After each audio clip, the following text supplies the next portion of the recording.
राम जय श्री बालाजी महाराज।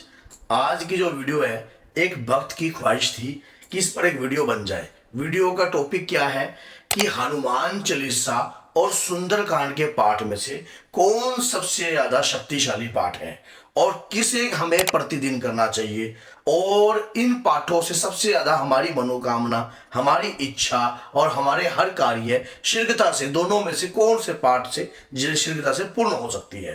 तो भक्तों के मन में, वैसे तो कई भक्तों के मन में यह संदेहजनक सवाल होगा। फिर मैंने सोचा क्यों ना इसके ऊपर एक टॉपिक बनाया जाए, कि हाँ भाई वीडियो बनाई जाए, कि हाँ भाई ताकि व्यक्ति जो है बड़े ही सरलता से इस बात को जान सके।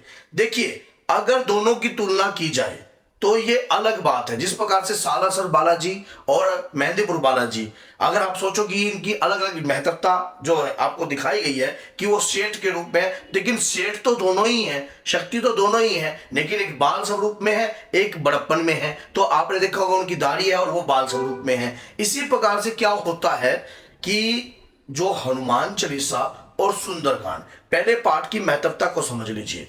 जब हनुमान चालीसा की रचना हुई तो उस वक्त गोस्वामी तुलसीदास जी जो थे वो बहुत ज्यादा दुविधा में थे, फंसे हुए थे, मुसीबत में थे। और ऐसी मुसीबत के समय पर उन्होंने विचारधाराएं करी कि अगर कलयुग में, अगर मैं आज मुसीबत में हूं राम भक्त होने के बाद, तो अगर कोई भक्त अगर मुसीबत में होता है तो उसके लिए एक ऐसा वरदान, एक ऐसा जो मंत्र होना चाहिए जिससे वह स्वयं जो है हर प्रकार के बंधनों से मुक्त हो सकता है। आपने देखा होगा, जो यह पढ़े हनुमान चालीसा हो सिद्धा की गोसा, समझ गए, और हर प्रकार के बंधनों से मुक्त हो जाते हो। छूटी बंदी महासुख हुई। आप ये सोच के देखिए कि हर प्रकार के बंधनों से आप मुक्त हो सकते हो। भूत पिचास निकट नहीं आवे, महावीर केवल नाम सुनावे। तो ऐसा क्या है कि हनुमान चालीसा में यही बात लिखी हुई है।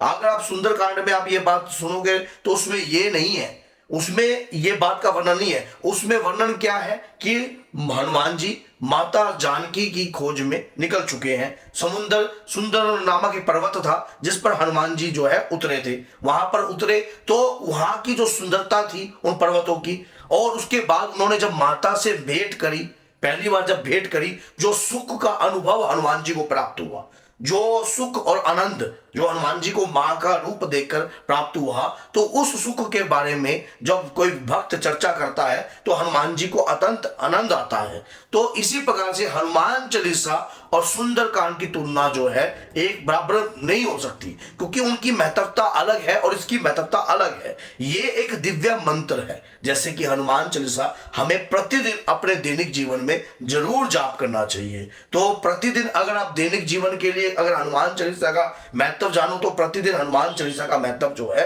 अनिवार्य है, क्योंकि उसका जाप करना अनिवार्य है, क्योंकि वो एक ऐसा दिव्य मंत्र है जिसमें हर बात का जिक्र है। हर बात का आप कोई भी देखो, नासे रोग हरे सब पीरा, जपत निरंतर हनुमत बीरा, संकट ते हनुमान चढ़ावे, मन कर वचन ध्यान जोड़ावे।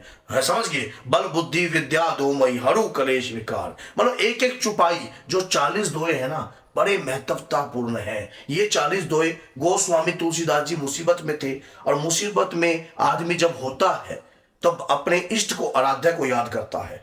तो उन्होंने हनुमान चालीसा की रचना कारागृह में करी मुगल साम्राज्य की। तो वहां पर बहुत सारे वानर उत्पन्न हो गए थे, और उसी समय मुगल साम्राज्य के राजा ने गोस्वामी तुलसीदास जी को छोड़ना पड़ा था। तो आप स्वयं सोच के देखिए कि जब हम किसी भी प्रकार के बंधनों में होते हैं, किसी प्रकार की मुसीबत में होते हैं, भूत प्रेत हमें सता रहे होते हैं, या कोई गंदी एनर्जी हमें तंग कर रही होती है, तब हमें हनुमान चालीसा का ही सहारा जो है लेना चाहिए। और हनुमान चालीसा का प्रतिदिन जाप करने से ही हनुमान चालीसा आपके मुख बिंदु के द्वारा सिद्ध हो जाती है। जो 100 बार पाठ कर कोई, छूटी बंदी महासुकोई। मान लो जो 100 बार पाठ कर लेगा ना हनुमान चालीसा का, वो हर प्रकार के बंधनों से मुक्त हो सकता है। चाहे वो बंधन किस ग्रस्त जीवन से जुड़ा हो, चाहे बंधन किसी भी प्रकार से लगा हो, या आपकी कुल देवी पर वचन बंध हो, या पितृ वचन बंध हो, कोई भी बंधन हो, अगर हनुमान चालीसा का गुणगान घर में चलने लगा तो बंधन नहीं रहेगा। अब आ जाती है बात सुंदरकांड की। हनुमान चालीसा का प्रतिदिन जाप करने से ऊर्जा बढ़ती है, भूत पिशाच निकट नहीं आते हैं, गंदी नेगेटिव एनर्जी आपके घर में प्रवेश नहीं करती है, और आपके घर में ऊर्जा का वास होता है। सुंदरकांड जो है मन वांछित फल प्राप्त करने वाला है। जैसे आपका कोई मन वांछित फल है, जैसे कि आप सरकारी नौकरी लगना चाहते हो, आप चाहते हो कि आपकी कोई इच्छा अधूरी है वो पूर्ण हो जाए, आप चाहते हो कि आपने कोई ऐसा कार्य है जो टारगेट वाला है, जो आपका टारगेट अचीवमेंट नहीं हो पा रहा है, या आपके हस्बैंड फौज में है, वो उनको छुट्टी नहीं मिल पा रही है, या उनकी तरक्की और उन्नति नहीं हो पा रही है, या कोई भी भक्त ऐसा है जिसकी तरक्की रुक गई है, तो उसे मनोवांछित फल पूर्ण प्राप्ति के लिए सुंदरकांड का प्रयोग करना चाहिए। सुंदरकांड का पाठ जो है, वैसे मंगल शनि भी आप कर सकते हो, लेकिन प्रतिदिन भी आप इस पाठ को कर सकते हो। जैसे इस पाठ इसमें भी जो है 60 दोहे हैं, तो इस पाठ के अंदर भी जो है आप जो है इसका पाठ जो गुणगान कर सकते हो। जैसे कि आप 12-12 दोहे का इस प्रकार से गुणगान कर सकते हो, 11-11 दोहे का गुणगान कर सकते हो, संपुट लगाकर कर सकते हो। तो ये आपकी मनोकामना की इच्छा को पूर्ण करता है, जो भी आप। लेकिन अगर अखंड रात्रि का भी कर सकते हो, जैसे किसी ने अखंड रात्रि का करना है, जैसे कि 11 रात्रि का मैं हनुमान चालीसा का पाठ करूंगा, मैं जो है अपना 3 रात्रि का करूंगा, 21 रात्रि का करूंगा। क्या अब बात आ जाती है, कई लेडीजों के मन में ये भी बात खड़ी रह जाएगी, क्या लेडीज भी कर सकती है? हाँ, जेंट्स भी कर सकता है, लेडीज भी कर सकती है, लेकिन लेडीज जब मेंस्ट्रुअल पीरियड में आती है तब जाकर पुस्तक को हाथ में लगाए। लेकिन अपना मोबाइल में उस पाठ को सुनने मात्र से भी आपके ऊपर ऊर्जा का वास होता है, आपकी मनोकामना पूर्ण होती है।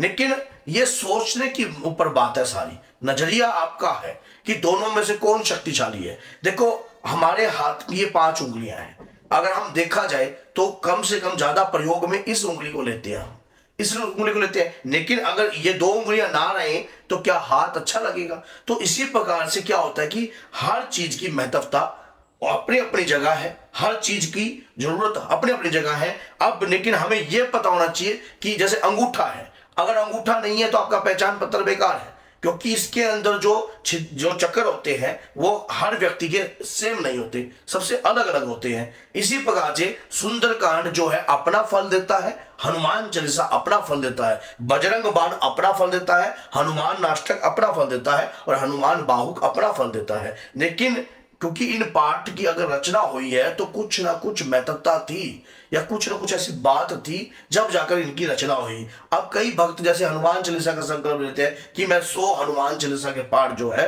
कंटिन्यू करूंगा अपने घर के अंदर, और मेरे घर में से जो भी नकारात्मकता है या जो भी गंदी शक्ति है वो दूर हो जाए, दूर भाग जाए। तो हनुमान चालीसा का संकल्प लेकर अगर आप पाठ कर रहे हो तो आपकी ऊर्जा तो बढ़ेगी बढ़ेगी, और सुंदरकांड की पाठ से आपकी मनोकामना कार्य जो है पूर्ण होने लग जाएंगे। अगर ये वीडियो आपको अच्छी लगी और आप दादा वीर बजरंगी के भक्त हो तो शेयर करे बगैर मत जाना, और चैनल को सब्सक्राइब करना और बेल आइकन बटन को जरूर दबाना। तो बोले जय सीताराम, जय माता दी।